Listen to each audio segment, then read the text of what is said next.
5 hombres que contemplaron el trono de Dios. 1. Isaías. Desde el principio, Isaías proclamaba eventos realmente desfavorables. Afirmaba que Dios ejecutaría juicios sobre la nación.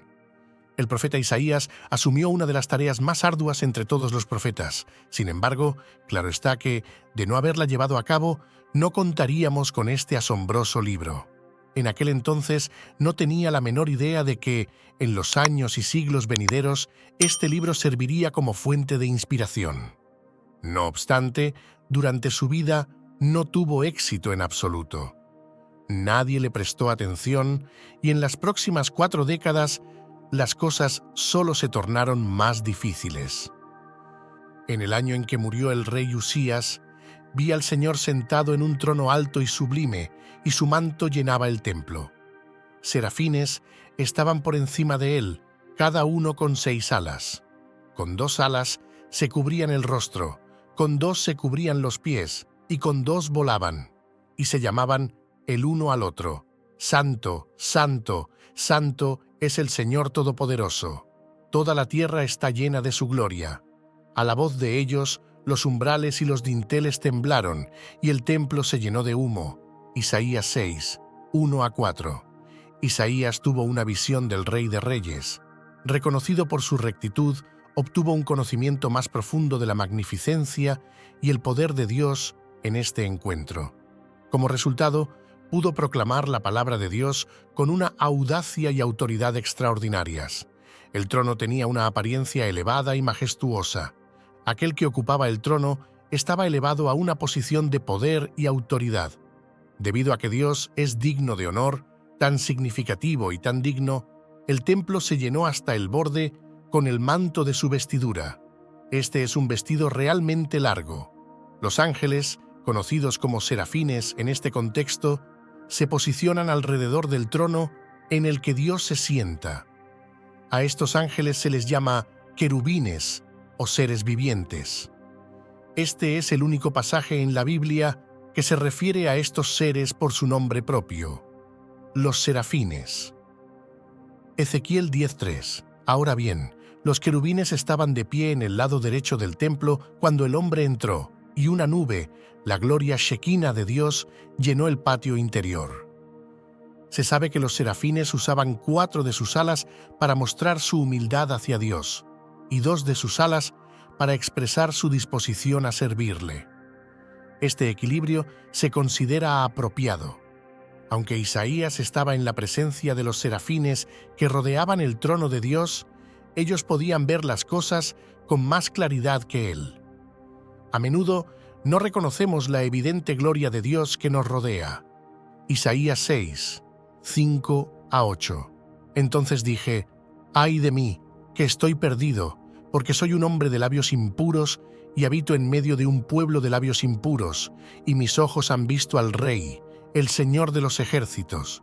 Entonces uno de los serafines voló hacia mí con una brasa encendida en la mano que había tomado del altar con unas tenazas. Isaías experimentó 2 cosas que lo hicieron sentirse desmoronado.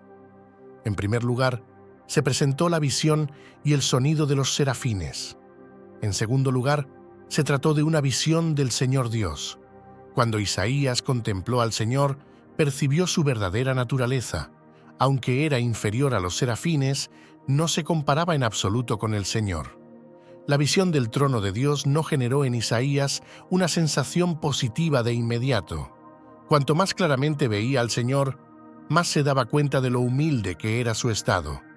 El profundo sentido de indignidad de Isaías es compartido por otros hombres piadosos en presencia del Señor.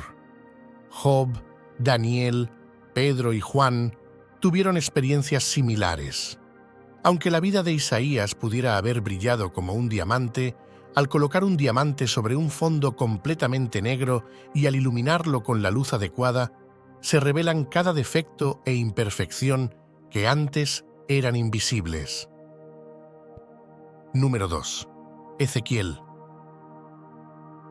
Es difícil expresar con palabras lo que Ezequiel presenció al contemplar el magnífico trono de Dios como mensajero divino. Estaba acostumbrado a llevar mensajes, visiones y revelaciones a su pueblo como sacerdote entre los judíos que fueron llevados como cautivos a Babilonia por el rey Nabucodonosor alrededor del año 597 a.C. Frecuentemente, escribía en primera persona y cuando tuvo una visión clara sobre el trono de Dios, la plasmó en papel. Miré y vi la apariencia de un trono de lapislázuli sobre la bóveda que estaba sobre las cabezas de los querubines. El Señor le dijo al hombre vestido de lino: «Entra en medio de las ruedas debajo de los querubines, llena tus manos con brasas encendidas de entre los querubines y espárcelas sobre la ciudad». Mientras observaba, él entró. Ahora bien, los querubines estaban de pie en el lado sur del templo cuando el hombre entró, y una nube llenó el patio interior.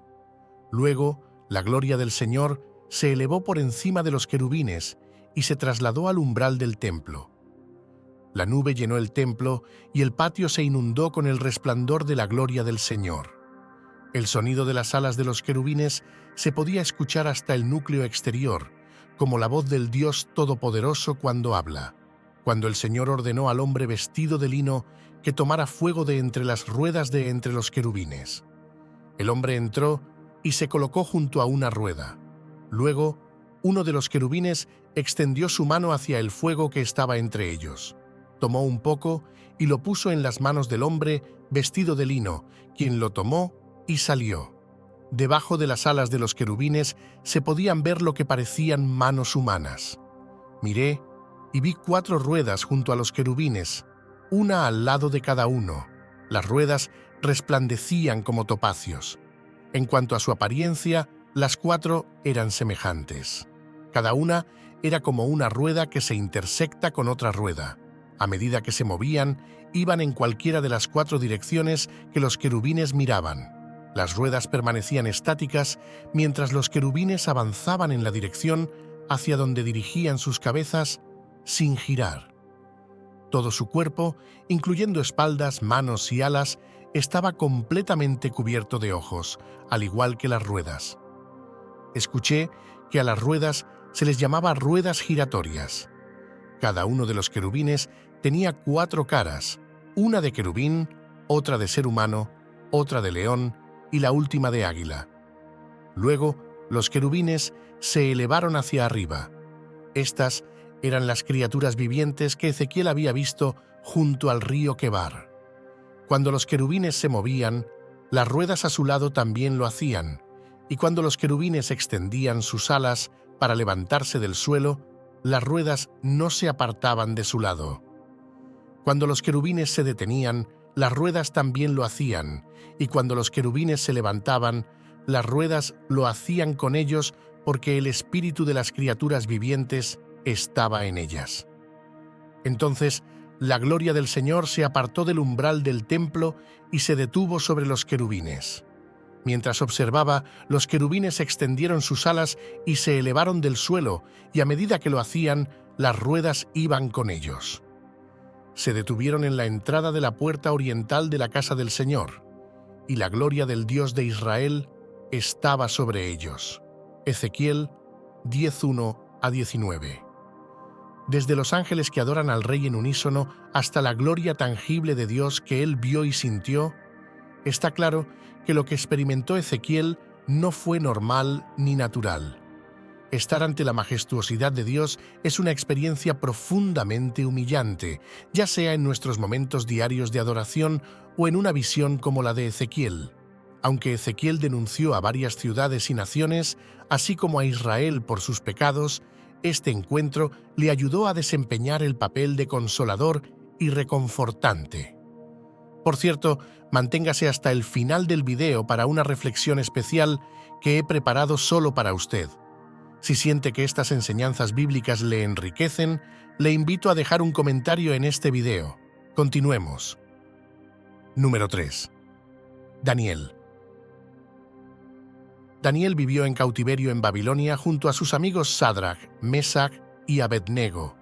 A pesar de enfrentar presiones para conformarse a la sociedad babilónica y abandonar las costumbres de su pueblo, se mantuvieron firmes en su fe y Dios bendijo a Daniel con sabiduría y la capacidad de interpretar sueños.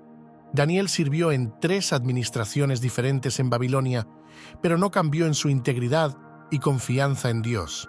El secreto de su firmeza fue su percepción, revelaciones y visiones sobre la voluntad de Dios para él y su pueblo. Cuanto más conocía a Dios, más declaraba la verdad a los reyes sin temor ni favoritismos. Una de esas revelaciones que llegaron a Daniel fue la impresionante vista del trono del Creador. Mientras yo miraba, se colocaron tronos, y el anciano tomó su asiento. Su vestidura era blanca como la nieve, el cabello de su cabeza era blanco como la lana, su trono ardía en llamas, y sus ruedas eran como fuego ardiente. Un río de fuego fluía y salía de delante de él. Le servían millares de millares, y millones de millones estaban de pie delante de él.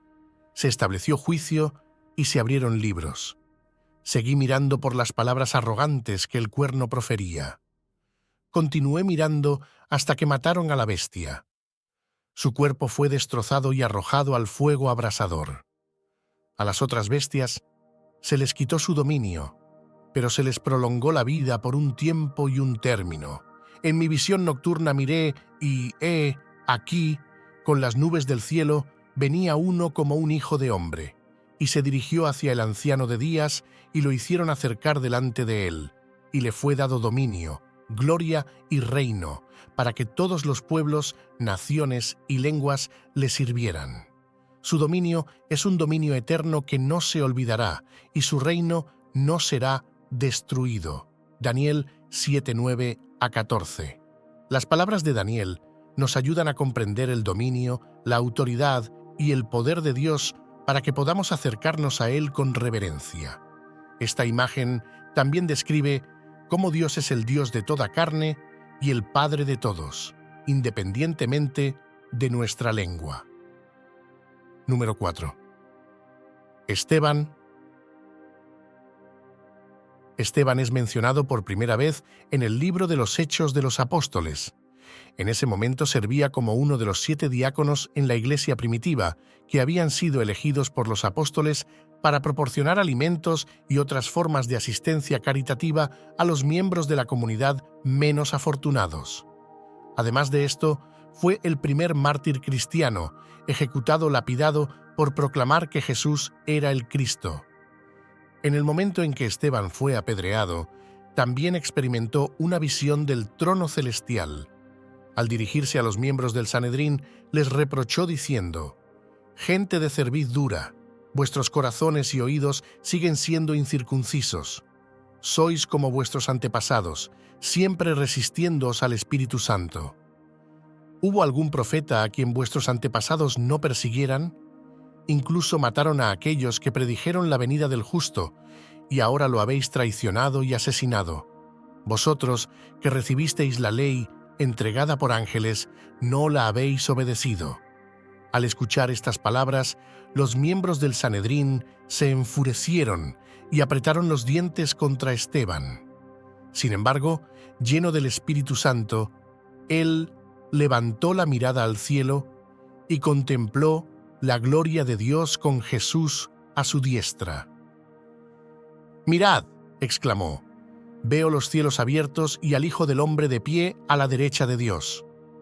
Ante estas palabras, taparon sus oídos y gritaron con todas sus fuerzas. Se abalanzaron sobre Esteban, lo arrastraron fuera de la ciudad y comenzaron a apedrearlo. Mientras sucedía esto, los testigos depositaron sus abrigos a los pies de un joven llamado Saulo. Esteban, siendo apedreado, elevó una oración: «Señor Jesús, recibe mi espíritu». Luego se arrodilló y clamó: «Señor, no les tomes en cuenta este pecado». Cuando pronunció estas palabras, falleció.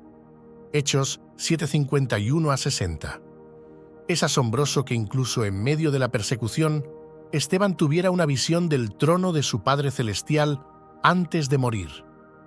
Esta experiencia debería consolar a todos los creyentes, ya que el tribunal de Dios es un hogar para aquellos que creen en Jesús. Número 5. Juan. La revelación de Jesucristo fue dada a Juan para mostrar a sus siervos lo que sucederá pronto en los últimos días. Dios se la reveló enviando a su ángel a Juan en la isla de Patmos. Mientras recibía la visión sobre el plan divino para el fin de los tiempos, Juan también fue llevado al trono de Dios para presenciar maravillas celestiales. Después de esto, miré y vi una puerta abierta en el cielo, y la primera voz que había oído como una trompeta hablando conmigo decía: «Sube aquí, y te mostraré lo que debe suceder después de esto». Al instante estaba en el Espíritu, y he aquí un trono estaba colocado en el cielo, y en el trono alguien estaba sentado. El aspecto del que estaba sentado era semejante a la piedra de jaspe y de rubí, con un arco iris brillante como la esmeralda rodeando el trono. Alrededor del trono había 24 tronos, y vi sentados en ellos a 24 ancianos vestidos de ropas blancas, con coronas de oro en sus cabezas. Del trono salían relámpagos, truenos y voces. Frente al trono ardían 7 lámparas, que son los 7 espíritus de Dios. Delante del trono había algo parecido a un mar de vidrio, tan claro como el cristal. En el centro, alrededor del trono, había 4 seres vivientes llenos de ojos delante y detrás. El primero era semejante a un león, el segundo a un buey, el tercero tenía rostro humano, y el cuarto era semejante a un águila volando. Cada uno de los 4 seres vivientes tenía 6 alas y estaba lleno de ojos por todos lados. Incluso debajo de sus alas, día y noche, no cesaban de decir: «Santo, Santo, Santo es el Señor Dios Todopoderoso, el que era y es y ha de venir». Cada vez que los seres vivientes daban gloria, honor y gracias al que está sentado en el trono, al que vive por los siglos de los siglos, los 24 ancianos se postraban ante aquel que está sentado en el trono y lo adoraban, el que vive por los siglos de los siglos. Colocando sus coronas delante del trono, decían: «Eres digno, Señor y Dios nuestro, de recibir la gloria, la honra y el poder, porque tú creaste todas las cosas, y por tu voluntad fueron creadas y existen». Apocalipsis 4, 1, 11. Si no fuera por las revelaciones de personas como Juan, Esteban, Daniel, Ezequiel e Isaías sobre el trono de Dios, no tendríamos una comprensión completa del majestuoso tribunal divino. Aunque nunca experimentemos una visión sobrenatural del trono de Dios, Él nos invita a acercarnos a Él por fe, como se menciona en Hebreos 4, 16. Acerquémonos, pues, confiadamente al trono de la gracia de Dios para recibir misericordia y encontrar gracia para el oportuno socorro. La Biblia nos enseña que es bueno acercarse a Dios, como afirma el Salmo 65. 4. Bienaventurado aquel a quien tú escoges y haces acercar a ti para que habite en tus atrios. Seremos saciados del bien de tu casa, de tu santo templo. Sin embargo, varias personas tuvieron experiencias y visiones inolvidables y sobrenaturales que las llevaron verdaderamente ante el trono de Dios. No importa la época a la que pertenezcan, sus palabras descriptivas están llenas de imágenes claras o percepciones que son constantes y consistentes de siglo en siglo. Echar un vistazo a cómo es realmente el trono de Dios las dejó con asombro y santa reverencia, y regresaron para contar la historia con emociones que iban desde el miedo hasta el shock. Cuando una persona sale del lugar de un encuentro divino con la confianza del perdón, especialmente después de haber visto lo impuro que era su autojusticia ante Dios, queda cambiada para siempre. Un faro de redención y una declaración de victoria en Jesucristo.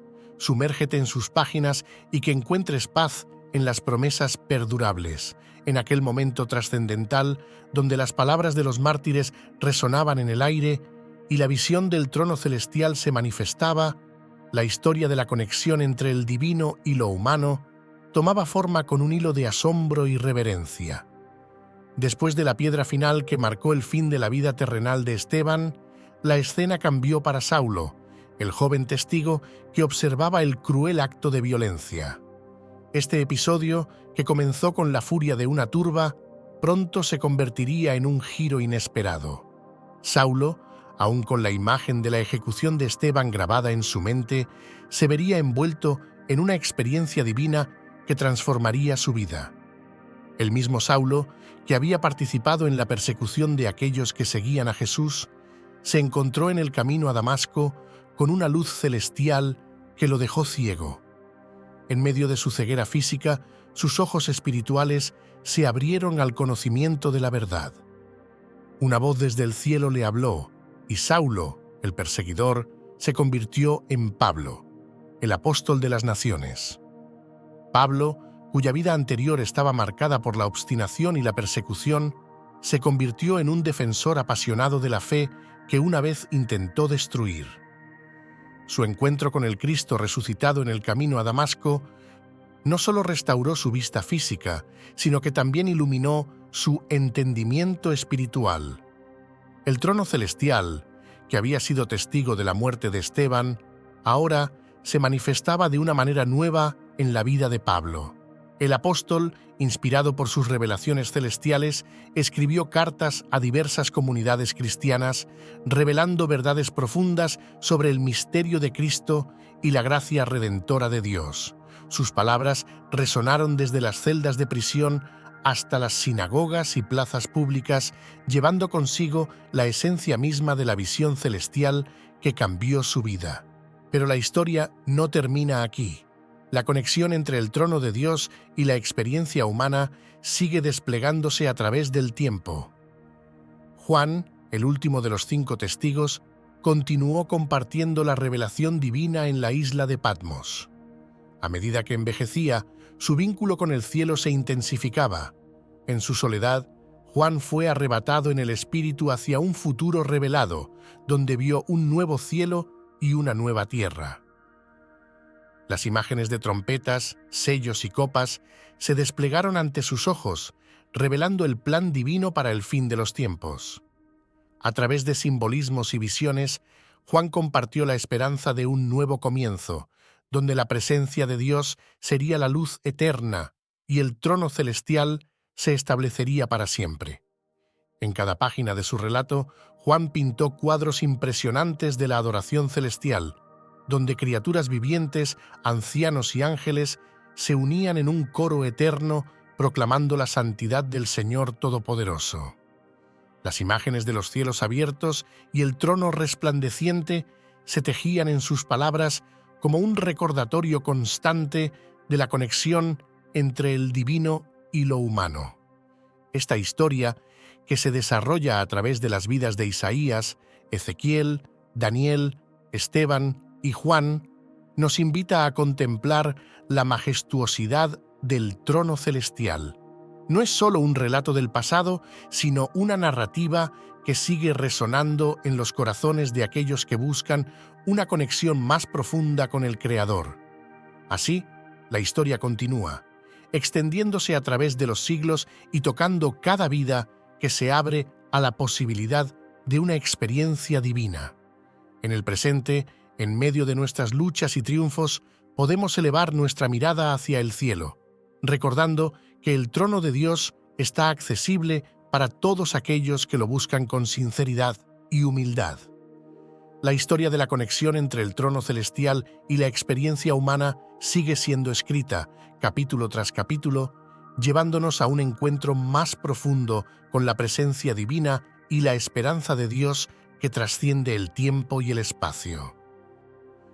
Si estas reflexiones y enseñanzas bíblicas han sido una fuente de luz y guía en sus momentos de duda, le invito a dejar un comentario en este video para compartir los pensamientos o emociones que estas palabras hayan despertado en usted.